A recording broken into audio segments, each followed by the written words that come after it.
आपका स्वागत है साइंस जीवी चैनल पे। तो आपका MVPP का एग्ज़ाम अब बहुत ही नज़दीक है बच्चों,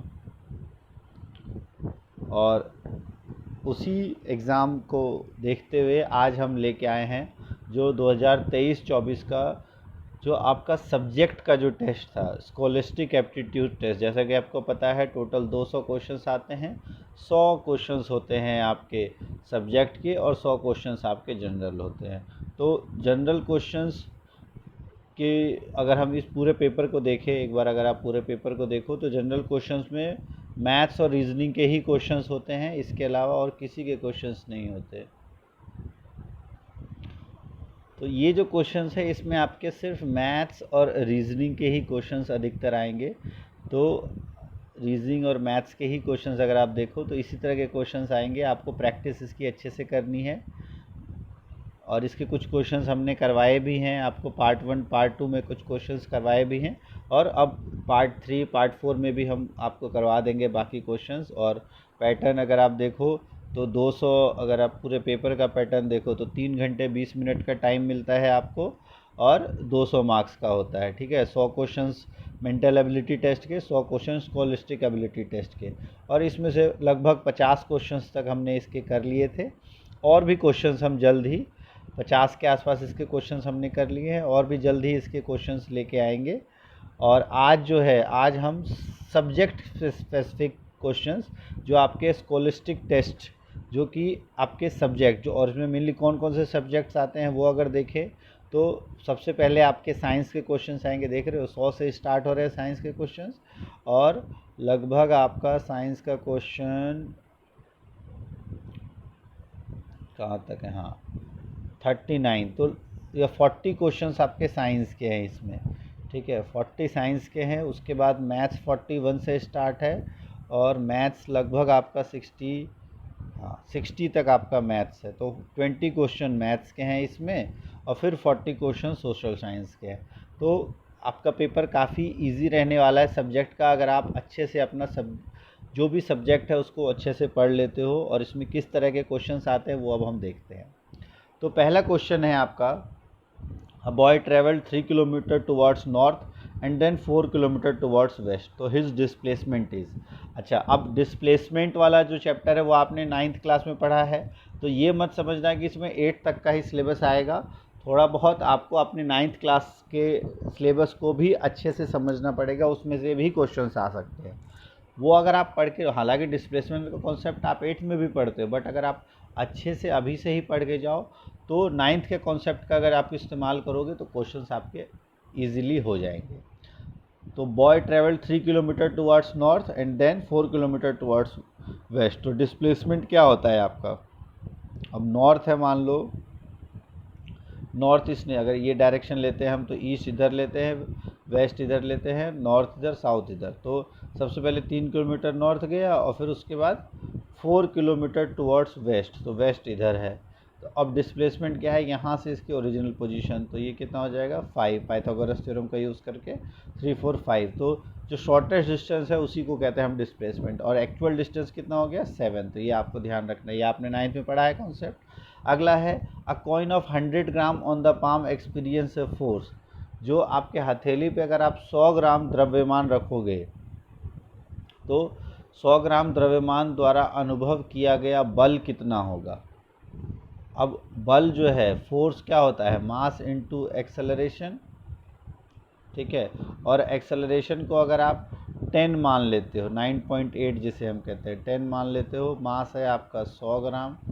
ठीक है, और ये हो गया आपका 1000, लेकिन ग्राम को अगर आप किलोग्राम में कन्वर्ट करोगे तो 0.1 आ जाएगा। तो 0.1 इंटू 10 तो कितना हो जाएगा 1 न्यूटन। तो इसका सही उत्तर हो जाएगा 1 न्यूटन। अगला है maximum height acquired by object thrown vertically with speed, अगर किसी वस्तु को हम v की चाल से ऊपर भेजते हैं, ऊपर फेंकते हैं, तो अधिकतम जो ऊंचाई तय करेगा वो कितनी होगी। तो अब आपको पता है जो मोमेंटम होता है, ये जो वो,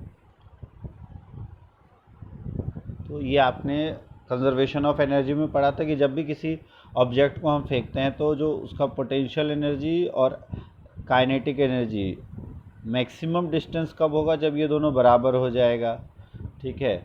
और इसको अगर हम इक्वल रख दें तो पोटेंशियल एनर्जी होता है आपका mgh, काइनेटिक एनर्जी होता है हाफ mv²।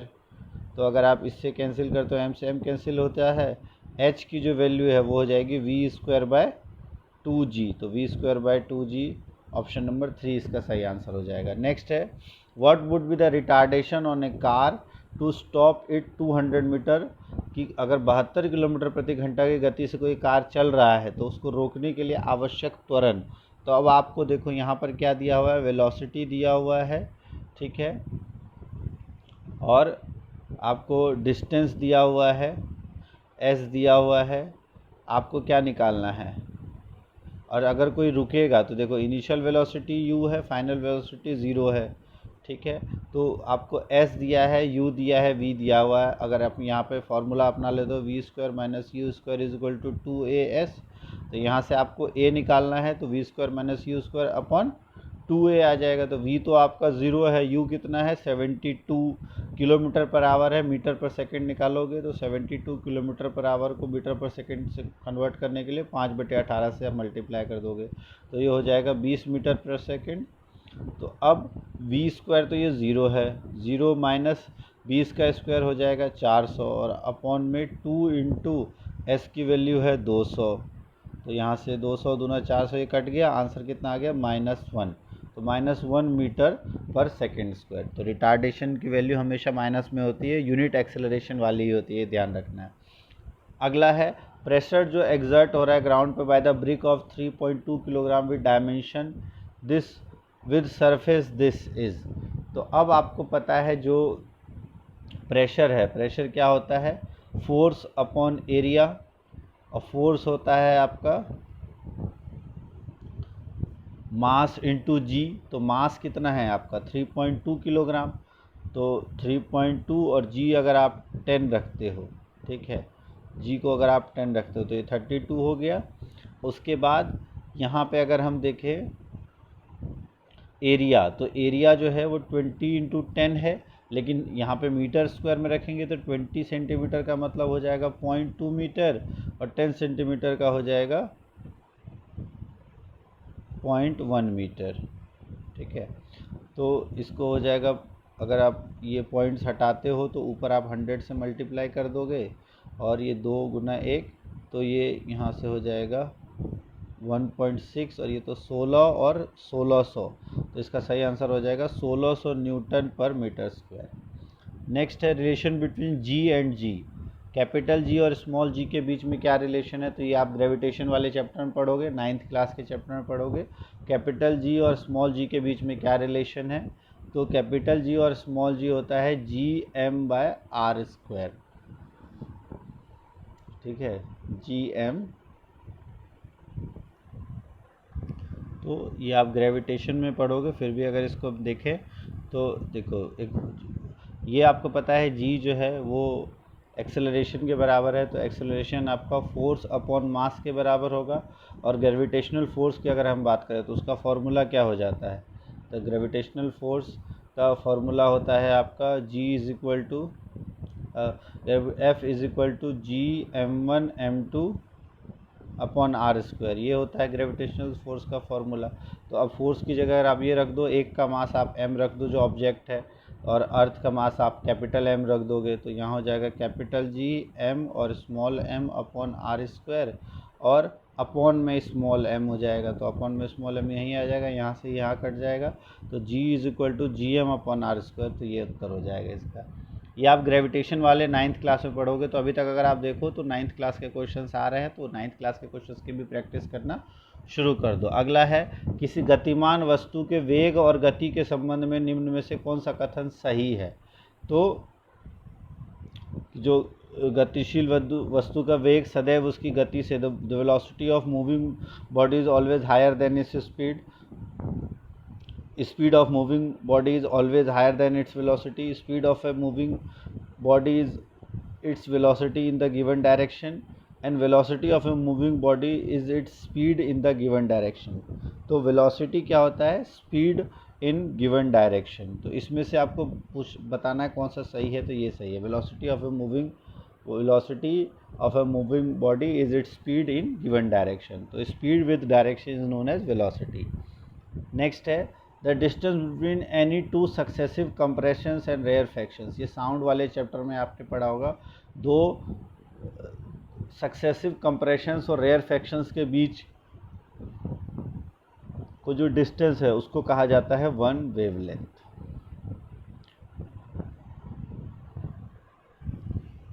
सो नेक्स्ट है a bullet of mass 20 gram is fired from a gun with mass 8 kilogram with a velocity of 400 metre per second. Calculate the recoil velocity of gun. तो यहाँ पर आपका जो m1 v1 is equal to m2 v2 वाला concept लगेगा, conservation of momentum. इसी से ये वाला न्यूटन का जो थर्ड लॉ ऑफ मोशन है उसी के अकॉर्डिंग इसका आंसर आएगा। तो अब बुलेट ऑफ मास 20 ग्राम, तो एक अगर मास 20 ग्राम है इसको किलोग्राम में करोगे तो 20 इंटू 10⁻³ कर दो। और fired with gun of mass 8 kilogram with a velocity of, calculate the recoil velocity of gun. अच्छा, इसकी वेलोसिटी कितनी है 400 मीटर पर सेकेंड। गन का मास है 8 किलोग्राम, ठीक है, और गन की वेलोसिटी आपको बतानी है v2। तो बस इसी को कैलकुलेट कर लो। देखो अगर यहाँ से देखो 4 1 4 2 और 2 से ये कट जाएगा, ठीक है। यहाँ देखो 1 2 3 0 है और ये 3 की घात -10 की घात -3 है, तो यहाँ का आंसर आ जाएगा 1, ठीक है। v की वैल्यू हो जाएगी 1 मीटर पर सेकेंड।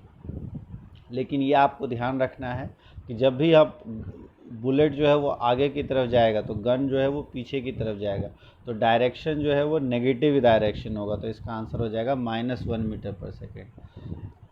110वां क्वेश्चन है, अगला है a girl is carrying a school bag of 3 kilogram mass on her back and moves 200 meter on a leveled road. The work done against the gravitational force। कि एक जो girl है उसने एक school bag लिया है 3 किलोग्राम मास का अपने बैग पे और 200 मीटर चलती है एक रोड पे, तो वर्क डन कितना होगा, ठीक है। और जी की वैल्यू दी है 10 मीटर पर सेकेंड स्क्वायर। तो वर्क डन जो है आपका वो क्या होता है डिस्टेंस इनटू फोर्स, ठीक है। अब फोर्स आपको निकाल, डिस्टेंस कितना दिया हुआ है 200 मीटर, ठीक है, और फोर्स कितना लगेगा 3 किलोग्राम मास है और 10 आपका ये मान लो, तो 10 इंटू 3 30, तो 30 इंटू 2 ये हो गया आपका 3 2 6 इंटू 10⁻³ तो 10⁻³ जूल। ये इसका सही आंसर हो जाएगा। अगला है a body is falling from a height of h, after it has fallen a height h/2 it will possess. एक बॉडी जो है यहाँ से गिर रही है और ये जब आधे पे पहुँचेगी तो अब इसके पास क्या होगा, पोटेंशियल एनर्जी भी होगा, काइनेटिक एनर्जी भी होगा, और हाफ होगा, half kinetic and half potential energy.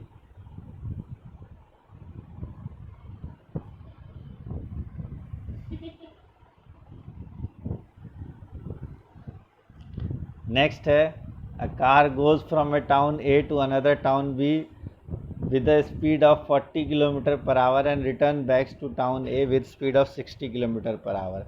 तो एवरेज स्पीड क्या होगी।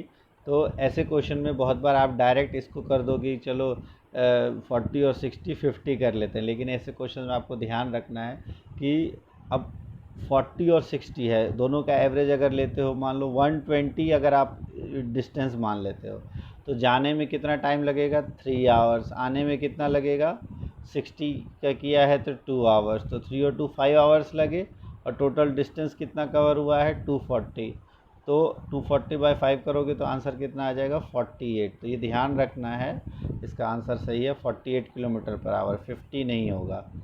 डायरेक्ट आप 40 और 60 के बीच में 50 करना चाहोगे तो अधिकतर वो गलत कर जाते हो वहाँ।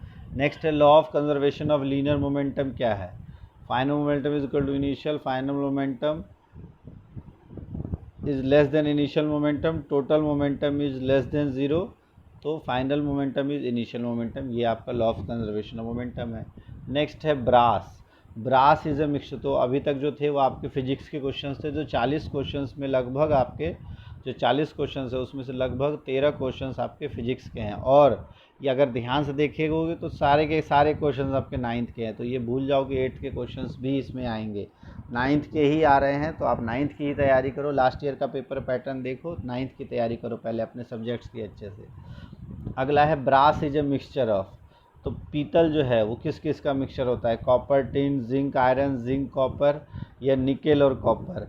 तो ये ध्यान रखना, कॉपर और टिन का जो है वो होता है मिक्सचर ब्रास। 30% copper, 70% tin. जितने भी अलॉय है उनका ज़रूर कर लेना, उसमें से आएगा क्वेश्चन, चाहे वो ब्रास हो, शोल्डर हो, ब्रॉन्ज हो, इसके क्वेश्चंस आ ही जाते हैं आपके। अगला है a solution contain 80 gram of common salt in 640 gram of water. तो कंसंट्रेशन बताना है in terms of mass by mass.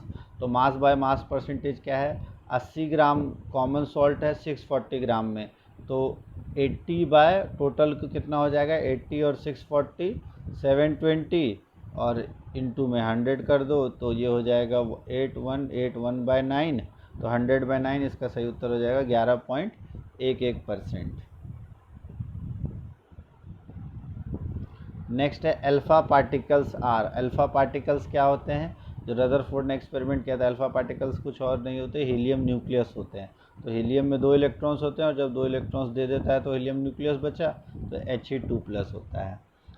ये फिर अगला question, Rutherford alpha particles scattering experiment जो किया उससे क्या किस चीज़ की डिस्कवरी हुई, तो एटॉमिक न्यूक्लियस की। अगला है एलिमेंट आपको गिवन है X Y, number of electrons given है, प्रोटॉन्स गिवन है, ये प्रोटीन्स नहीं है प्रोटॉन्स होगा, और न्यूट्रॉन्स। तो 8 इलेक्ट्रॉन्स 8 है, प्रोटॉन्स 8 है, न्यूट्रॉन्स 8 है, इलेक्ट्रॉन 8 है, प्रोटॉन्स 11 है, इलेक्ट्रॉन 11, प्रोटॉन्स 11 और न्यूट्रॉन्स 12। तो अब मॉलिक्यूलर फार्मूला बताना है। अगर आपको एटॉमिक नंबर पता हो नंबर ऑफ प्रोटॉन्स से, तो x 8 है तो ये कौन हो जाएगा, ऑक्सीजन, ठीक है, और y 11 है तो ये हो गया सोडियम। तो दोनों का फार्मूला क्या हो जाता है, Na। अब वैसे अगर आप तो फार्मूले से यहाँ से कर सकते हो, यहाँ अगर देखो नंबर ऑफ़ इलेक्ट्रॉन्स 8 है तो फार्मूला क्या हो जाएगा इसका, इलेक्ट्रॉनिक कन्फिग्रेशन 2 और 6, और नंबर ऑफ़ इलेक्ट्रॉन्स 11 है तो 2, 8 और 1, ठीक है। तो इसकी वैलेंसी हो गई 2, इसकी वैलेंसी हो गई 1। तो जब भी फार्मूला बनता है, जैसे x की वैलेंसी है 2, y की वैलेंसी है 1, तो ये इसके नीचे आ जाएगा, ये इसके नीचे, तो y2x1 ये फार्मूला बनेगा। देखो Na2O बनता है तो y2x1, तो ये फार्मूला हो जाएगा। अगला है the total number of atoms both nitrogen and hydrogen in 17 gram of NH3। अब अगर हम NH3 के नंबर ऑफ मोल्स देखें तो हाइड्रोजन का 3, नाइट्रोजन का 14, तो 17 ग्राम एक मोल में होता है, और एक मोल में जो नंबर ऑफ एटम्स होते हैं वो होते हैं 6.022 इंटू 10⁻23, ठीक है। अब आपसे पूछा है नाइट्रोजन और हाइड्रोजन एटम्स कितने होंगे, total number of atoms both nitrogen and hydrogen in 17 ग्राम। तो 17 ग्राम में टोटल 1 मोल होंगे, और 1 मोल में टोटल जो आपके नंबर ऑफ एटम्स होंगे वो होते हैं 6.022 इंटू 10⁻23। और ये टोटल किसके हैं, ये नाइट्रोजन NH3 के टोटल नंबर ऑफ मिला के हैं। आपसे पूछा है नाइट्रोजन और हाइड्रोजन दोनों के, तो देखो 3 और 1 4 है, 4 से इसको मल्टीप्लाई कर दोगे तो ये हो जाएगा 2.4 इंटू 10⁻24, इसका सही आंसर हो जाएगा। Maximum number of electron that can be present in M shell. तो आपको पता है K, L, M, N ये जो शेल होते हैं नील्स बोर ने जो दिए थे, तो K में जो मैक्सिमम नंबर ऑफ़ इलेक्ट्रॉन्स हो सकते हैं, अब वो इसमें होते हैं 2, L में होते हैं 8, इसके बाद 18 और इसके बाद 32। तो M में मैक्सिमम नंबर ऑफ़ इलेक्ट्रॉन्स कितने हो सकते हैं, 18 या 18। 121 है। एटॉमिक मास सोडियम, कार्बन और ऑक्सीजन का दिया हुआ है 23U, 12U एंड 16U। आपको बताना है molecular mass of sodium carbonate, ठीक है। सोडियम कार्बोनेट क्या होता है, Na2CO3। फार्मूला अगर पता हो तो आप आसानी से कर सकते हो, तो Na2 तो 23 गुना 2 46, कार्बन का होता है 12, ऑक्सीजन का 16 तिया 48, 48 और 12 60 और 40 100 और 6 106 U। नेक्स्ट है which of the following contains highest number of molecules. 8 gram CH4, number of moles देख लो तो CH4 16 ग्राम होता है, तो 8 ग्राम में 0.5 मोल्स। 4.4 का कार्बन डाइऑक्साइड का होता है 44, तो 4.4 में है 0.1 मोल। 34.2 ग्राम ऑब्वियस, तो अगर आप इसको देखो तो ये आपका होता है 342 ग्राम, और इसमें भी 34.2 ग्राम में भी इसमें भी 0.1 मोल होंगे, और 2.0 ग्राम ऑफ H2, तो H2 का होता है 1, तो ये 1 मोल होंगे। तो सबसे ज़्यादा नंबर ऑफ मॉलिक्यूल्स किस में है 1 मोल, तो 1 मोल में कितने होंगे 6.022 इंटू 10⁻23, तो सबसे अधिक है 4th नंबर में। अगला क्वेश्चन है the correct molecular formula of ammonium sulphate, तो NH4 और NH4 ट्वाइस SO4, ये फार्मूला हो जाएगा। नेक्स्ट है if the concentration of glucose C6H12O6 in blood is 0.9 ग्राम पर litre, valve between the molarity of glucose in blood. तो molarity निकालना है आपको, कंसंट्रेशन दिया हुआ 0.9 ग्राम पर लीटर, ठीक है। 1 लीटर में इसका जो कंसंट्रेशन है ग्लूकोज का है वो कितना है 0.9 ग्राम, तो मोलैरिटी कितनी होगी। तो सबसे पहले अगर आप देखो इसका कितना दिया हुआ है नंबर ऑफ मोल्स निकाल लो, तो इसका हो जाता है आपका 180, ठीक है। निकाल के देखो 180 ही आएगा। देखो 12 छिक्के 72, ठीक है, फिर 12 72 12 और 16 छिक्के 96, 72 12 और 96, इन सबको ऐड करते हो तो देखो 6 2 8 2 10 9 7 16 1 17 1 18 180 आता है। अच्छा, अब 180 ग्राम होता तो होता 1 मोल, ठीक है। 18 ग्राम होता तो होता 0.1 मोल आपका है। अच्छा 9 ग्राम होता तो हो जाता 0.01 0.01/2, तो 0.005 मोल हो जाता, और ये 0.9 है, तो 0.9 का मतलब है 0.0005 मोल, और लीटर 1 है, ठीक है, तो 0.005 मोलर इसका सही उत्तर हो जाएगा, molarity of glucose in blood, ठीक है।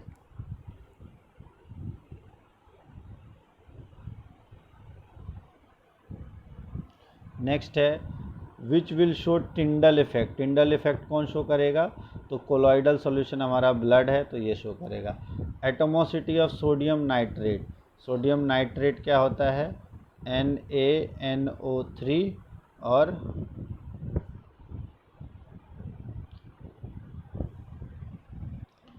तो इसमें एटोमिसिटी क्या होता है, कोई मॉलिक्यूल्स में कितने आइटम्स है, तो NaNO3 में Na का एक है, एक नाइट्रोजन और 3 ऑक्सीजन, ठीक है। तो Na के साथ कितने अटैच हैं, तो NaNO3 में टोटल Na के साथ अटैच हैं 4, 3 और 1 4,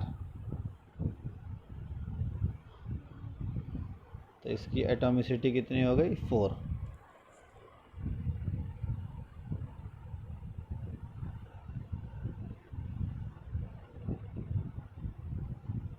नेक्स्ट है which of the following is not a feature of chordates.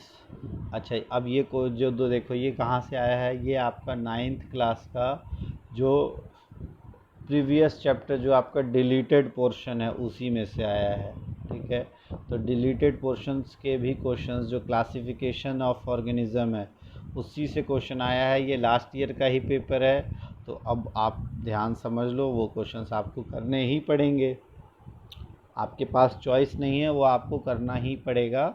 जो डिलीटेड पोर्शन है क्लासिफिकेशन ऑफ ऑर्गेनिजम्स उसी का क्वेश्चन आपको करना पड़ेगा। तो क्या एक फीचर नहीं है कॉर्डेट्स का, पोस्ट एनल टेल बिल्कुल होता है, ठीक है, और फ्रेंगनील गिल स्लिट्स तो ये नहीं होता है, तो ये सही उत्तर है, बाकी सब सही है। अगला है पेनिसिलिन जो है वो बैक्टीरिया को किल करता है, कैसे किल करता है भाई, interfering with nucleic acid, cell wall synthesis, ribosomal या प्लाज्मा मेम्ब्रेन सिंथेसिस। तो पेनिसिलिन जो है वो एक आपको पता है फंजाई पेनिसिलियम से एक एंटीबायोटिक बनाया जाता है जो स्ट्रेप्टोकोकस बैक्टीरिया को ग्रोथ नहीं करने देता और क्या करता है उसके सेल वॉल सिंथेसिस को इंटरफेयर कर देता है, डिसरप्ट कर देता है। नेक्स्ट है उसमें बहुत ज़्यादा प्रेशर क्रिएट कर देता है जिससे सेल जो है वो बर्स्ट हो जाते हैं और लाइसिस हो जाता है सेल का। नेक्स्ट है लाइकेन आर सेंसिटिव टू। तो लाइकेन जो है वो ये लाइकेन्स आपको पता है जो सिम्बायोटिक रिलेशनशिप होता है उसका एक एग्जांपल है और ये वेरी गुड पॉल्यूशन इंडिकेटर भी है। ठीक है, ये किसी भी एरिया में कितना पॉल्यूशन है, तो ये जिस एरिया में पॉल्यूशन होता है वहाँ ये ग्रो नहीं करते, इसलिए आपको अधिकतर पहाड़ों पे ही लाइकेंस दिखाई देते हैं क्योंकि वहाँ पॉल्यूशन कम होता है। तो अब इनमें से पॉल्यूशन जो है वो किसके लिए, तो they are sensitive to the level of carbon dioxide, oxygen, sulphur dioxide या नाइट्रोजन डाइऑक्साइड। तो इसका सल्फ़र डाइऑक्साइड सही आंसर है। सल्फ़र डाइऑक्साइड के प्रति वो बहुत सेंसिटिव होते हैं और जहाँ सल्फ़र डाइऑक्साइड ज़्यादा होता है वहाँ ये ग्रो नहीं कर पाता और ये बहुत अच्छे इंडिकेटर होते हैं, गुड बायोलॉजिकल इंडिकेटर होते हैं ऑफ द पॉल्यूशन। नेक्स्ट है mitochondria are able to make some of their own protein because they have. तो माइटोकॉन्ड्रिया प्रोटीन क्यों बना पाती है, क्योंकि उनके पास अपना डीएनए होता है, राइबोसोम होता है, डीएनए और राइबोसोम दोनों होता है, ओनली आरएनए होता है। तो इसका सही आंसर है both DNA and ribosome. Next है सेलेक्ट द मैक्रो न्यूट्रिएंट्स। जो मैक्रो न्यूट्रिएंट्स इसमें से बताना है कैल्शियम, आयरन, बोरोन, मैग्नीज। तो ये भी आपका 9th से आया है। टोटल हमारे बॉडी में अगर देखें तो टोटल जो नंबर ऑफ़ न्यूट्रिएंट्स है वो 17 होते हैं मैक्रो और माइक्रो मिला के, जिसमें से 8 जो हैं वो होते हैं आपके मैक्रो।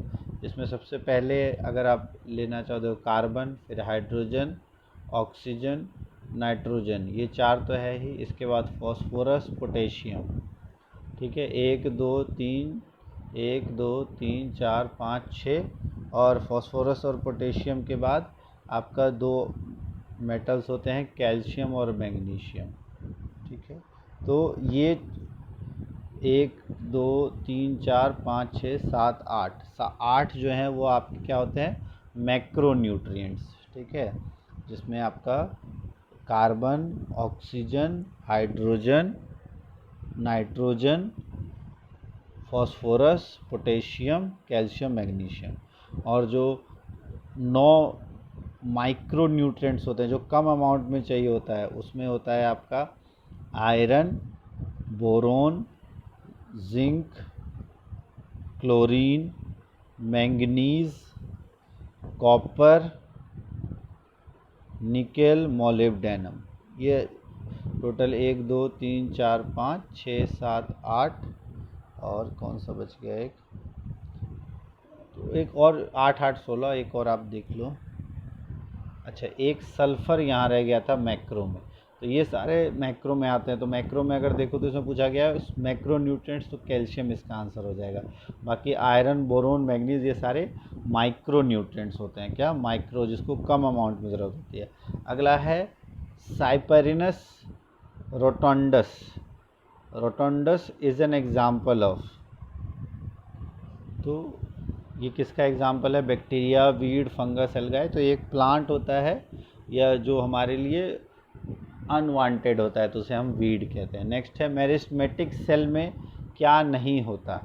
मेरिस्टेमेटिक सेल जो विभज्योतक कोशिकाएं हैं उनमें क्या नहीं होती हैं, तो वैक्यूल, न्यूक्लियस, सेल वॉल या साइटोप्लाज्म। तो अब अगर देखो आप इसमें से वैक्यूल एक ऐसा है जो फूड को स्टोर करता है और मेरिस्टेमेटिक सेल में फूड स्टोरेज की ज़रूरत नहीं होती है। तो इसका सही आंसर होगा वैक्यूल। नेक्स्ट है has high honey collection capacity. Rock bee, Italian bee, Indian bee या लिटिल हनी बी। तो सबसे ज़्यादा जो हनी कलेक्शन कैपेसिटी वो आपने पढ़ा है एपिस मेलिफेरा होता है, और एपिस मेलिफेरा किसका होता है, इटालियन बी का नाम होता है। एपिस इंडिका इंडियन बी का। नेक्स्ट है ग्रीक वर्ड स्पर्मा। स्पर्मा का मतलब क्या होता है ग्रीक वर्ड, तो फ्रूट, एंथर, फ्लावर या सीड। तो स्पर्मा का मतलब होता है सीड। नेक्स्ट है हेलिकोबैक्टर पाइलोरी, जो हेलिकोबैक्टर है वो कौन सा डिजीज़ कॉज करता है? अल्सर करता है, लेकिन कहाँ का? ये हमारा जो पेप्टिक अल्सर है उसको कॉज करता है, ठीक है। गैस्ट्रिक अल्सर या पेप्टिक अल्सर भी आप इसे कह सकते हो। नेक्स्ट है वाटर बॉर्न डिजीज़। ऐसा कौन सा डिजीज़ है जो पानी में बॉर्न होता है? एंथ्रेक्स, टिटनस, एड्स या टाइफाइड। जो गंदा पानी पीने से होता है वो है टाइफाइड। नेक्स्ट है nitrogen is converted into nitrites and nitrates. जो नाइट्रोजन नाइट्रेट्स और नाइट्राइट्स में कन्वर्ट होता है वो किसके द्वारा? Free living bacteria, virus, symbiotic and free living bacteria both bye fungus only. तो जो सिम्बायोटिक फ्री और फ्री लिविंग बैक्टीरिया है वो क्या करते हैं? नाइट्रोजन को कन्वर्ट करते हैं किसमें? नाइट्राइट और नाइट्रेट्स में, ताकि प्लांट उसका यूज़ कर पाए। तो इसका सही आंसर हो जाएगा थर्ड। फिर 139 है which of the following is not true about mitochondria. Mitochondria के बारे में ट्रू क्या नहीं है? They can make some of the proteins, तो ये सही है। They have two membrane system, they are believed to be an endosymbiont, they have ribosome similar to eukaryotic cell. तो ये आपका तो सही है, टू मेम्ब्रेन सिस्टम बिल्कुल इनर आउटर होता है, ये भी सही है। और उनका राइबोसोम्स यूकैरियोटिक, ये भी सही है। तो इसका गलत आंसर होगा they are believe to be an endosymbiont. Next last question है साइंस का, वो है growing of two or more crops in definite row pattern. कि डेफिनेट पैटर्न में जो ग्रो करते हैं हम टू क्रॉप्स को, उसको हम क्या कहते हैं? Mixed cropping, mixed farming, crop rotation या इंटर क्रॉपिंग। तो उसे हम कहते हैं मिक्स्ड क्रॉपिंग या इंटर क्रॉपिंग। तो मिक्स्ड और इंटर में से डेफिनेट पैटर्न पे आपको पता है इंटर क्रॉपिंग होता है, तो इसका सही आंसर है इंटर क्रॉपिंग। तो ये टोटल 40 क्वेश्चंस जो थे साइंस के वो हमने कर लिए। इसमें से अगर हमने देखें तो लगभग सारे क्वेश्चंस जो है वो 9th क्लास से आए हैं। तो ये आप अब ध्यान से समझ लो कि आपको 9th का सिलेबस अच्छे से करना है, तभी आपके मार्क्स आ पाएंगे। 8th का आप ध्यान मत रखो, आप 9th का ही करो अब तैयारी। 9-10 तारीख को आपका एग्ज़ाम है। हालांकि इसके सिलेबस में दिया है कि अप टू 9th, बट क्योंकि कंपटीशन लेवल बढ़ रहा है, लास्ट ईयर का पेपर आप देख रहे हो तो ये 9th का ही एक पूछा गया है इसमें। तो आप अपना सब्जेक्ट जो आप पढ़ रहे हो उसको अच्छे से करो, आपके मार्क्स अच्छे आ जाएंगे। फिर ये कुछ मैथ्स के क्वेश्चंस हैं और इनको अब हम अगली क्लास में करेंगे मैथ्स, और फिर नेक्स्ट उसमें हम करेंगे सोशल साइंस के क्वेश्चंस। और अगर आपको चाहिए इसके क्वेश्चंस जल्दी से जल्दी तो कमेंट बॉक्स में ज़रूर लिखो, और जिस भी टॉपिक के आप कहोगे मैथ्स या सोशल साइंस किसके पहले सॉल्व करा जाए तो उसके हम जल्दी से जल्दी सॉल्व करेंगे। और तब तक के लिए प्रैक्टिस करते रहो। थैंक्स फॉर वॉचिंग साइंस जेवी।